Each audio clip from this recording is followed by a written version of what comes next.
ओम शांति।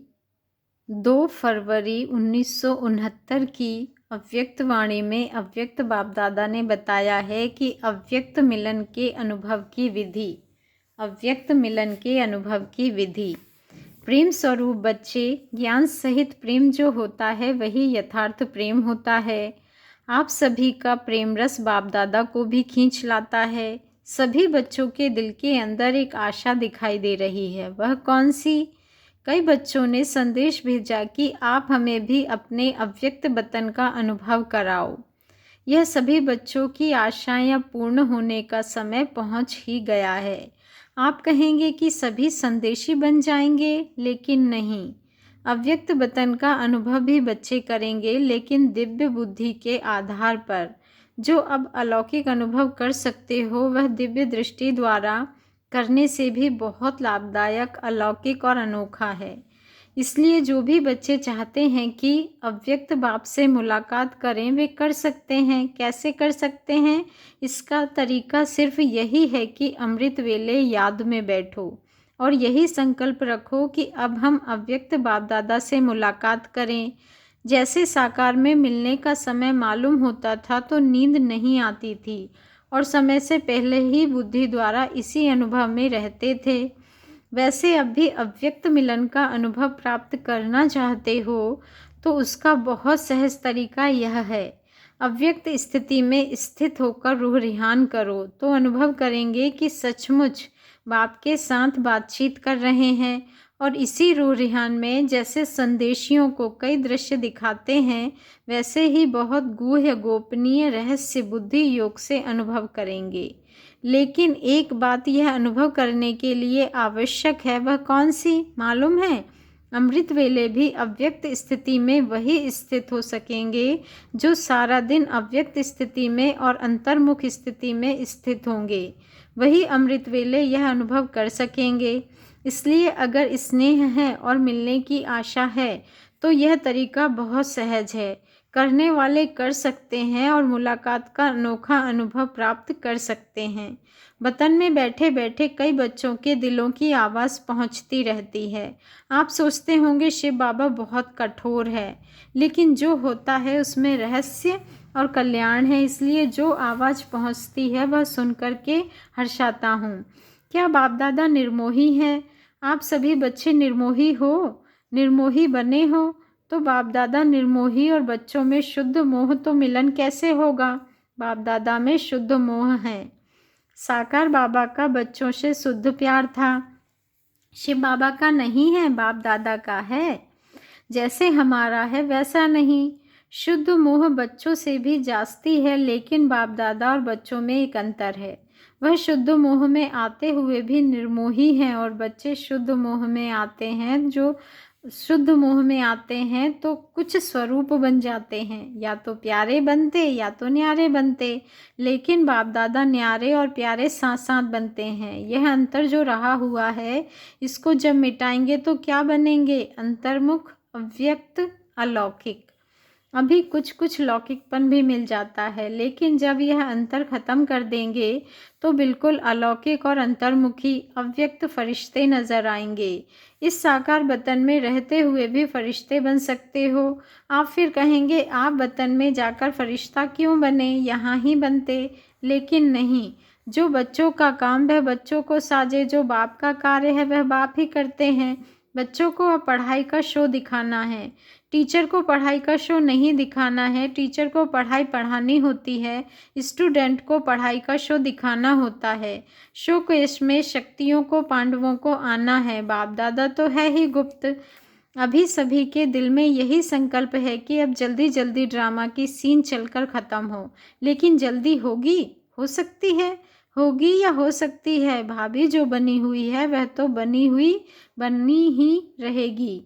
बाबा ने कहा भाभी जो बनी हुई है वह तो बनी ही रहेगी। लेकिन बनी हुई भाभी में यह इतना नज़र आता है कि अगर कल्प पहले माफिक संकल्प आता है तो संकल्प के साथ साथ अवश्य पहले भी पुरुषार्थ तीव्र किया होगा। तब तो यह भी संकल्प आता है कि ड्रामा का सीन जल्दी पूरा कर सभी अव्यक्त वतनवासी बन जाएं। बनना तो है, लेकिन आप बच्चों में इतनी शक्ति है जो अव्यक्त वतन को भी व्यक्त में खींच कर ला सकते हो। कितना प्यारा पॉइंट बाबा ने कहा कि आप बच्चों में इतनी शक्ति है जो अव्यक्त वतन को भी व्यक्त में खींच कर ला सकते हो। अव्यक्त वतन का नक्शा व्यक्त वतन में बना सकते हो। आशाएं तो हर एक की बहुत है, ऐसे ही पहुंचती हैं जैसे इस साकार दुनिया में बहुत बड़ी ऑफिस होती है। बाबा ने कहा बहुत बड़ी ऑफिस होती है टेलीफोन और टेलीग्राफ की, वैसे ही बहुत शुद्ध संकल्पों की तारे वतन में पहुंचती रहती है। अभी क्या करना है? कई बच्चों के कुछ लोक संग्रह प्रति प्रश्न भी हैं, वह भी पहुंचते हैं। कई बच्चे मूंझते हैं कि साकार द्वारा तो यह कहा कि सूक्ष्मतन है ही नहीं, तो बाबा कहाँ गए, कहाँ से मिलने आते हैं, कहाँ यह संदेश भेजते हैं, क्यों भोग लगाते हो, इसका भी राज है। क्यों कहा गया था, इसका मूल कारण यही है कि जैसे आप लोगों ने देखा होगा कि कभी कभी छोटे बच्चे जब कोई चीज़ के पीछे पड़ जाते हैं, लग जाते हैं, तो वह चीज़ भल अच्छी भी होती है, लेकिन हद से ज़्यादा उस अच्छी चीज़ के पीछे पड़ जाते हैं तो बच्चों से क्या किया जाता है, वह चीज़ उनकी आंखों से छिपाकर यह कहा जाता है कि है ही नहीं। इसीलिए ही कहा जाता है कि इसकी जो एक्स्ट्रा लगन लग गई है वह कुछ ठीक हो जाए। इसी रीति से वर्तमान समय कई बच्चे इन्हीं बातों में कुछ चटक गए थे, तो उनको छुड़ाने के लिए साकार में कहते थे कि ये सूक्ष्मतन है ही नहीं। तो यह भी बच्चों की इस बात से बुद्धि हटाने के लिए कहा गया था, लेकिन इसका भाव यह नहीं है कि अगर बच्चों से चीज़ छिपाई जाती है तो वह चीज़ खत्म हो जाती है। नहीं, यह एक युक्ति है चटकी हुई चीज़ से छुड़ाने की। तो यह भी युक्ति थी, अगर सूक्ष्मतन नहीं तो भोग कहाँ लगाते हो, इस रस्म रिवाज को कायम क्यों रखा। कोई भी कार्य, बाबा ने कहा कोई भी ऐसा कार्य होता है तो खुद भी संदेश क्यों पूछवाते थे। तो ऐसे नहीं कि सूक्ष्मतन नहीं है, सूक्ष्मतन है, लेकिन अब सूक्ष्मतन में आने जाने के बजाय स्वयं ही सूक्ष्मतनवासी बनना है। यही बाप दादा की बच्चों में आशा है। आना जाना ज़्यादा नहीं होना चाहिए, यह यथार्थ है। कमाई किस में है, तो बाप बच्चों की कमाई को देखते हैं और कमाई के लायक बनाते हैं। इसलिए यह सभी रहस्य बोलते रहे। अभी समझा कि क्यों कहा था और अब क्या है। सूक्ष्मतन के अव्यक्त अनुभव करो, सूक्ष्म स्थिति को अनुभव करो। आने जाने की आशा अल्पकाल की है। अल्पकाल के बजाय सदा अपने को सूक्ष्मतनवासी क्यों नहीं बनाते, और सूक्ष्मतनवासी बनने से ही बहुत वंडरफुल अनुभव करेंगे। खुद आप लोग वर्णन करेंगे कि यह अनुभव और संदेशियों के अनुभव में कितना फ़र्क है। वह कमाई नहीं, यह कमाई भी है और अनुभव भी। तो एक ही समय दो प्राप्ति हो, वह अच्छा या एक ही चाहते हो।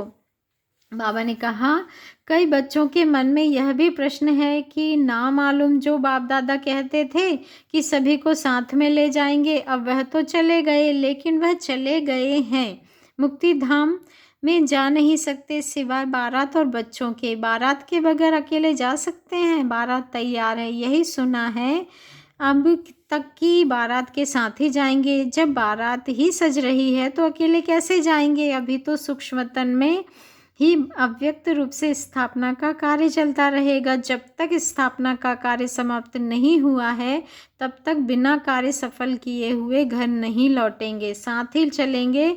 और फिर चलने के बाद क्या करेंगे मालूम है क्या करेंगे, साथ चलेंगे और साथ रहेंगे, फिर साथ साथ ही सृष्टि पर आएंगे। आप बच्चों का जो गीत है कभी भी हाथ और साथ ना छूटे, तो बच्चों का भी वायदा है तो बाप का भी वायदा है। बाबा ने कहा बाप अपने वायदे से बदल नहीं सकते। और भी कोई प्रश्न है? यूँ तो समय प्रति समय सब स्पष्ट होता ही जाएगा।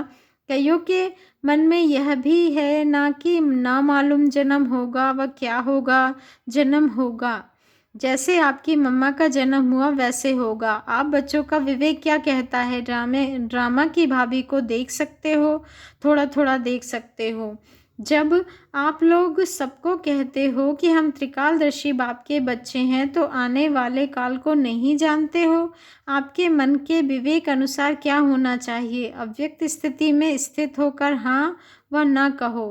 तो जवाब निकल आएगा। इसी रीति से बाप दादा ने 2-4 से पूछा। बहुत करके सभी का यही विचार था कि नहीं होगा। आज ही उत्तर चाहते हो या बाद में? हलचल तो नहीं मच रही है। यह भी एक खेल रचा जाता है। छोटे बच्चे तालाब में पत्थर मारकर उनकी लहरों से खेलते हैं, तो यह भी एक खेल है। बाप तुम सभी के विचार सागर के प्रश्नों के पत्थर फेंक कर तुम्हारे बुद्धि रूपी सागर में लहर उत्पन्न कर रहे हैं। उन्हीं लहरों का खेल बाप दादा देख रहे हैं। बाबा ने कहा, अभी आप सबके साथ ही अव्यक्त रूप से स्थापना के कार्य में लगे रहेंगे। जब तक स्थापना का पाठ है तब तक अव्यक्त रूप से आप सभी के साथ ही हैं। समझ गए? बाबा ने कहा, वतन में मम्मा को भी मर्ज किया था। पता है क्या बात चली? जैसे साकार रूप में साकार वतन में मम्मा बोलती थी कि बाबा आप बैठे रहिए, हम सभी काम कर लेंगे। इसी ही रीति से वतन में भी यही कहा कि हम सभी इस कार्य स्थापना के जो करने हैं वह करेंगे। आप बच्चों के साथ ही बच्चों को बहलाते रहिए, ऐसे ही साकार में कहती थी। वही वतन में रूह रिहान चली। आप सभी के मन में तो होगा ही कि हमारी मम्मा कहाँ गई। अभी यह राज इस समय स्पष्ट करने का नहीं है। कुछ समय के बाद सुनाएंगे कि वह कहाँ और क्या कर रही है। स्थापना के कार्य में भी मददगार है, लेकिन भिन्न नाम और रूप से। अच्छा, अब तो टाइम हो गया है। आज वतन में दूर से ही सवेरे से खुशबू आ रही थी। देख रहे थे कैसे स्नेह से चीज़ें बना रहे हैं। दादी जी से, आपने देखा भंडारे में चक्र लगाया? चीज़ों की खुशबू नहीं, स्नेह की खुशबू आ रही थी।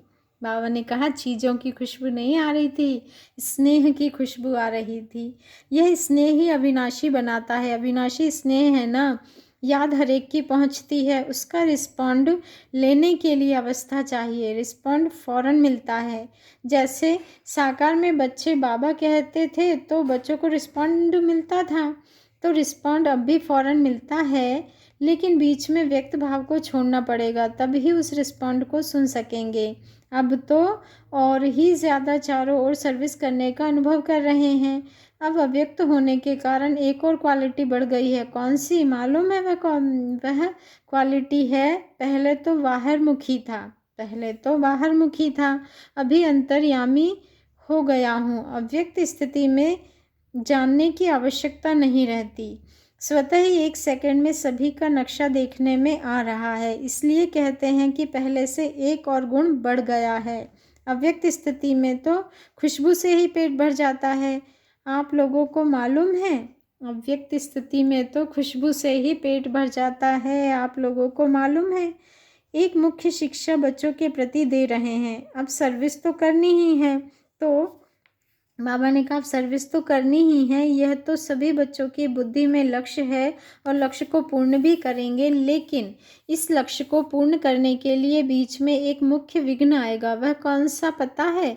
मुख्य विघ्न सर्विस में बाधा डालने के लिए कौन सा आएगा? सभी के आगे नहीं, मेजॉरिटी के आगे आएगा। वह कौन सा विघ्न है? पहले से ही बता देते हैं। सर्विस करते करते यह ध्यान रखना है कि मैंने यह किया, मैं ही यह कर सकता हूँ। यह मैंपन आना, इसको ही कहा जाता है ज्ञान का अभिमान, बुद्धि का अभिमान, सर्विस का अभिमान। इन रूपों में आगे चलकर विघ्न आएंगे, लेकिन पहले से ही इस मुख्य विघ्न को आने नहीं देना। इसके लिए सदा एक शब्द याद रखना कि मैं निमित्त हूँ। निमित्त बनने से ही निराकारी, निरहंकारी और नम्र चित्त, निरसंकल्प अवस्था में रह सकते हैं। अगर मैंने किया, मैं में आया, तो मालूम है क्या होगा? जैसे निमित्त बनने से निराकारी, निरहंकारी, निरसंकल्प स्थिति होती है, वैसे ही मैं में आने से मगरूरी, मुरझाइश, मायूसी आ जाएगी। फिर उसकी रिजल्ट क्या होगी? आखिरी अंत में उसकी रिजल्ट यही होती है कि चलते चलते जीते हुए भी मर जाते हैं। इसलिए इस मुख्य शिक्षा को हमेशा साथ रखना कि मैं निमित्त हूँ। निमित्त बनने से कोई भी अहंकार उत्पन्न नहीं होगा। नहीं तो अगर मैंपन आ गया तो मतभेद के चक्र में आ जाएंगे। इसलिए इन अनेक व्यर्थ के चक्करों से बचने के लिए स्वदर्शन चक्र को याद रखना, क्योंकि जैसे जैसे महारथी बनेंगे वैसे ही माया भी महारथी रूप में आएगी। साकार रूप में अंत तक कर्म करके दिखाया। क्या कर्म करके दिखाया? याद है क्या शिक्षा दी? यही कि निरहंकारी और निर्माण चित्त होकर एक दो में प्रेम प्यार से चलना है। एक माताओं का संगठन बनाना, जैसे कुमारियों का ट्रेनिंग क्लास किया है वैसे ही माताएं जो मददगार बन सकती हैं, और है उन्हों का मधुबन में संगठन रखना, मधुबन में संगठन रखना। कुमारियों के साथ माताओं का संगठन हो। संगठन के समय फिर आना होगा। स्नेह को देखते हैं तो ड्रामा याद आ जाता है। ड्रामा जब बीच में आता है तो साइलेंस हो जाते हैं। स्नेह में आए तो क्या हाल हो जाएगा, स्नेह में आए तो क्या हाल हो जाएगा। नदी बन जाएंगे लेकिन नहीं ड्रामा। जो कर्म हम करेंगे वह फिर सभी करेंगे, इसलिए साइलेंस। अगर सभी साथ होते तो जो अंतिम कर्मातीत अवस्था का अनुभव था वह ड्रामा प्रमाण और होता, लेकिन था ही ऐसे, इसलिए थोड़े ही सामने थे। सामने होते भी जैसे सामने नहीं थे, सामने होते भी जैसे सामने नहीं थे। स्नेह तो वतन में भी है और रहेगा, अविनाशी है ना। लेकिन जो सुनाया कि स्नेह को ड्रामा साइलेंस में ले जाता है, स्नेह को ड्रामा साइलेंस में ले जाता है, और यही साइलेंस शक्ति को लाएगी। फिर वहाँ साकार में मिलन होगा। अभी अव्यक्त रूप में मिलते हैं, फिर साकार रूप में सतयुग में मिलेंगे। वह सीन तो याद आती है ना, खेलेंगे, पाठशाला में आएंगे, मिलेंगे। आप नूरे रतन सतयुग की सीनरी वतन में देखते रहते हो। जो बाप देखते हैं वह बच्चे भी देखते रहते हैं और देखते जाएंगे। अब तो ज्वाला रूप होना है। बाबा ने कहा बच्चे अब तो ज्वाला रूप होना है। आपका ही ज्वाला रूप का यादगार है। पता है ज्वाला देवी भी है, वह कौन है?